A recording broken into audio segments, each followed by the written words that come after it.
Recorded Books presents Love on Replay, a B-Rod family book by Monica Walters.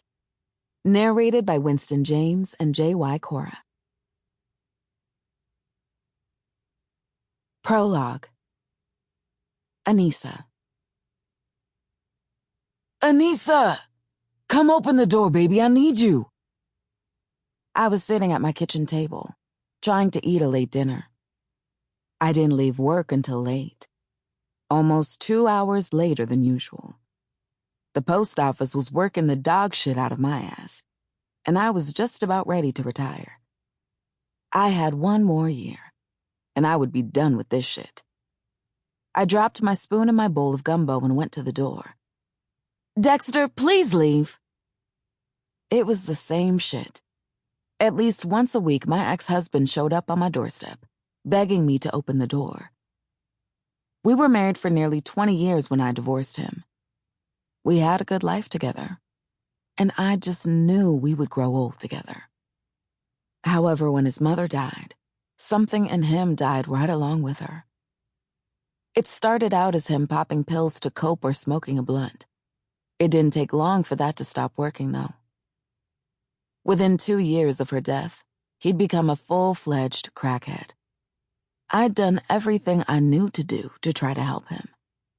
But the fights and arguments were affecting our sons. Dexter Jr. was 16, and Jamel was only 12. Their father fighting me and practically selling everything we had took a toll on all of us. I finally made the decision to put him out. I had to look out for my kids. The police had to come here and physically remove him from the premises. I'd changed the locks and filed a restraining order on him. Over the past 14 years, I'd had him arrested more times than I could count. He'd gotten clean, only to relapse again. It was so damn exhausting.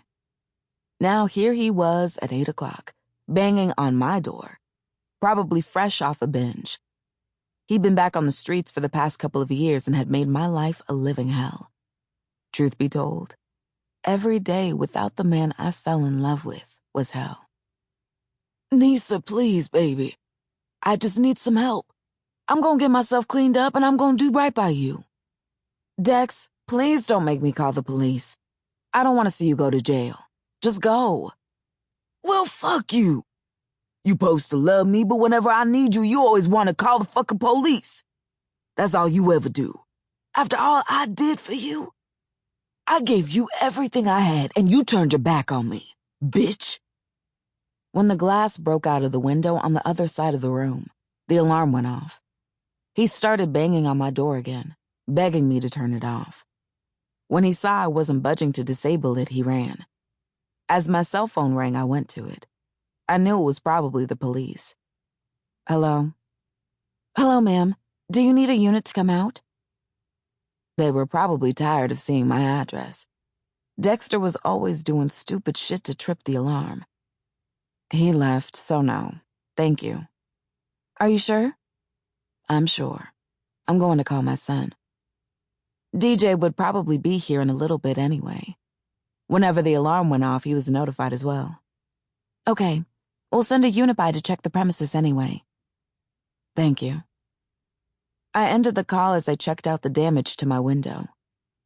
Sliding my hand down my face, I huffed loudly. That would have to be boarded up tonight, but I didn't want to open the door and risk Dexter showing back up. I had a gun for protection, but he was the last person I wanted to use it on. Despite everything, I still cared about him. I wanted him to get clean.